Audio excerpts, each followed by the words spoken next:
A informação financeira que traga esta Assembleia e que de seguida irei ler não espelha ainda a execução dos 2 últimos meses do ano. Sabemos que são, tradicionalmente, e muito devido à difícil caminhada que representa a contratação pública em Portugal, os meses de maior execução orçamental. Execução que acontece num contexto de sucessivos orçamentos em investimento crescente, o que dificulta a obtenção de boas taxas neste capítulo, mas que vamos alcançar. Dentro de alguns meses teremos, pois, oportunidade de discutir essas taxas e de tirar a limpo, aqui em Executivo, com a oposição, nomeadamente com o Partido Socialista, que tão subitamente se mostra agora preocupada com este indicador, se depois do céu que viveu durante 3 anos na governação da cidade, veio ou não o diabo. Não veio, vou já antecipar. Perdoem-me se regresso frequentemente à casa de partida, àquilo a que chamamos as contas à moda do Porto. Tenho dito que contas à moda do Porto não é apresentar orçamentos certinhos, austeros e magrinhos, onde a engenharia financeira decreta taxas e valores que depois se cumprem ou não se cumprem. Contas à moda do Porto é muito mais do que um orçamento e execução financeira. É muito mais do que ser um presidente contabilista. Contas à moda do Porto é, sobretudo, principalmente, execução a favor das pessoas.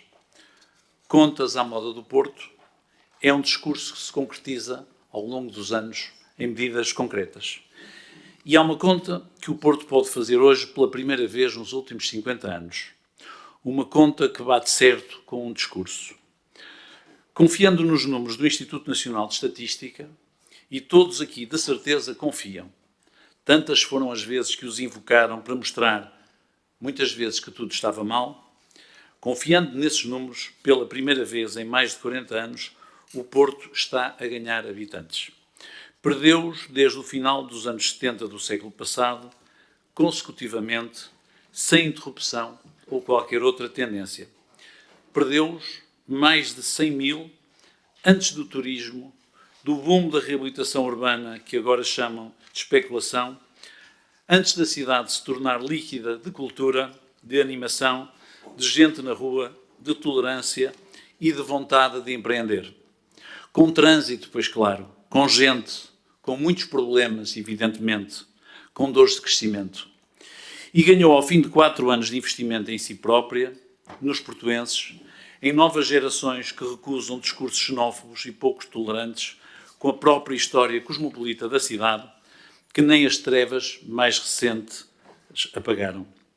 Sim, porque há muito de xenofobia e inveja no discurso da gentrificação e da apologia do quanto pior melhor. Muita xenofobia e inveja, e medi as minhas palavras. O Porto está a ganhar habitantes permanentes. E não foi pela via nem do decreto que alguns nos prometeram há 5 anos atrás em eleições, nem pela via do investimento público desenfreado e controleiro do mercado, que outros sempre advogam como forma de moldar o povo. Os números do INE contam uma história. São eles próprios um discurso sobre as contas à moda do Porto, o que elas representam e do que delas resulta, culturalmente, economicamente e socialmente. Porque foi isso que, bem ou mal, prometemos a uma cidade em 2013, que é preciso ter memória, tinha ainda um centro histórico em ruína e uma periferia que estava há muito tempo, há muitas dezenas de anos, ao abandono. 5 anos depois, tudo não está resolvido. Campanhã não se transformou por ação de uma varinha mágica, como todos, menos eu, lhe prometeram em sucessivas campanhas eleitorais ao longo dos últimos 50 anos. Mas está em transformação, com visão, com um discurso, com trabalho e com investimento. E aqui, perdoem-me a ousadia, não posso deixar de enaltecer o voto do Sr. Presidente da Junta da Freguesia de Campanhã na última discussão do orçamento. Um voto que, estou certo, pelo que conheço do seu caráter, foi consciente, foi livre e foi democrático. Sr. Presidente Ernesto Santos, lamento que alguém, por o senhor ter sido livre e justo, lhe tenha pretendido colocar um carimbo que é da maior injustiça e envergonha só quem o tentou fazer. Contas à moda do Porto é também o seu voto, Sr. Presidente de Junta.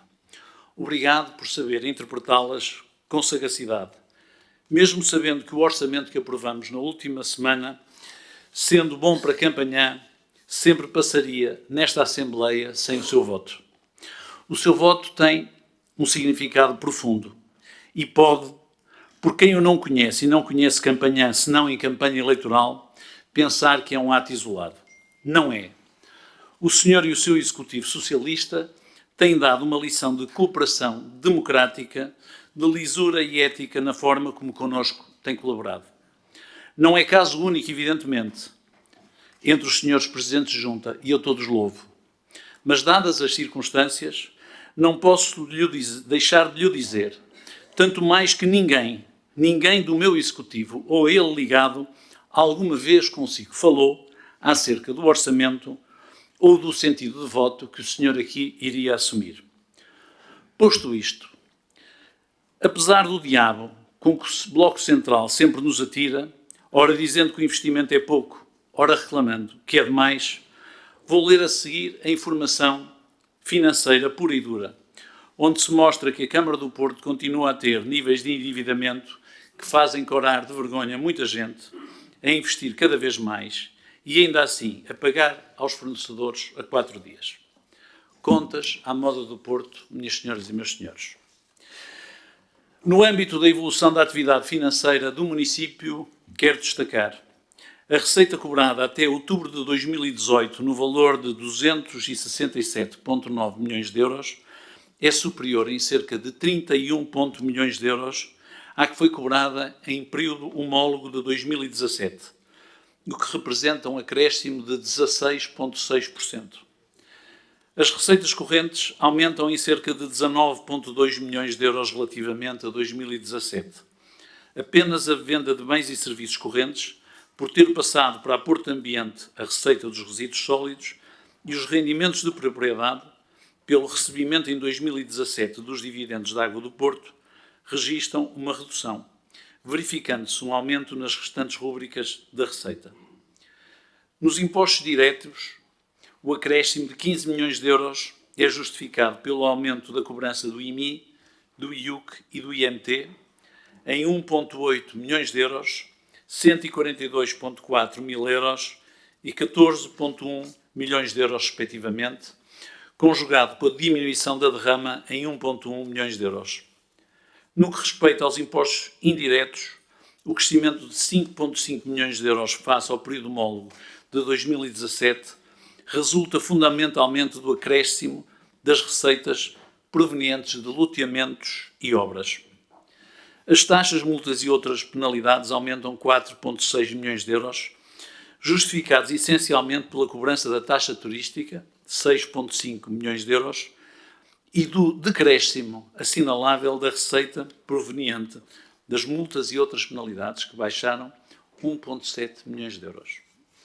As receitas de capital diminuíram cerca de 3,1 milhões de euros devido à variação negativa nas rúbricas de venda de bens e investimento, menos 3,5 milhões de euros, conjugado com a variação positiva nas transferências provenientes de projetos comparticipados, 187,6 mil euros, e nos passivos financeiros, por força da utilização de 5,8 milhões de euros do empréstimo contratualizado com o Banco Santander. A execução do orçamento da despesa é neste momento 54%, sendo que a despesa total paga registra um acréscimo de cerca de 14,5 milhões de euros, face a período homólogo de 2017. O acréscimo da despesa corrente é justificado pelo aumento das despesas com pessoal, 1,4 milhões de euros, dos juros e outros encargos, 52,4 mil euros, das transferências correntes, 1,7 milhões de euros, dos subsídios, 7 milhões de euros, em resultado das transferências para a Porto Ambiente, e das outras despesas correntes, 1 milhão de euros, conjugado com a redução em aquisições de bens e serviços, menos 8,7 milhões de euros de redução em aquisições de bens e serviços. Em outubro de 2018, o município do Porto tem a receber de terceiros cerca de 16,9 milhões de euros, de a pagar 6,2 milhões de euros, resultando assim um saldo positivo de 10,7 milhões de euros, que compara com o valor a receber de terceiros, igualmente superior ao valor a pagar de 10 milhões de euros no período homólogo de 2017. O prazo médio de pagamento a fornecedores, como já tinha dito anteriormente, é de 4 dias. A dívida bancária de médio e longo prazo ascende a 33,8 milhões de euros, registrando uma diminuição de 1,3 milhões de euros, 3,7%, face ao idêntico período de 2017, o qual ainda incluía, nessa época, o leasing do edifício do CTT, como sabem agora é nosso. Ainda de restar, e conhecem bem este tema, a inexistência de dívidas bancárias de médio e longo prazo nas empresas municipais. Concluindo, os números de execução orçamental até ao passado mês de outubro indiciam uma execução orçamental em linha com o definido em orçamento, registando-se uma redução da dívida bancária e mantendo-se um reduzido prazo médio de pagamento a fornecedores. Quanto ao exercício do direito de preferência, e conforme foi solicitado por esta Assembleia, apresentam-se alguns indicadores sobre o exercício do direito legal de preferência. Assim, desde junho de 2016 até outubro deste ano, foram analisados 4.724 anúncios de direito de preferência, tendo esta opção legal sido comunicada por 69 vezes. Destas, 36, 52,2%, foram anuladas por vontade dos seus vendedores. Foram concretizadas 11 escrituras de compra e venda no valor total de 5,04 milhões de euros e estão cabimentadas neste momento mais 11,5 milhões de euros para os processos que estão em curso.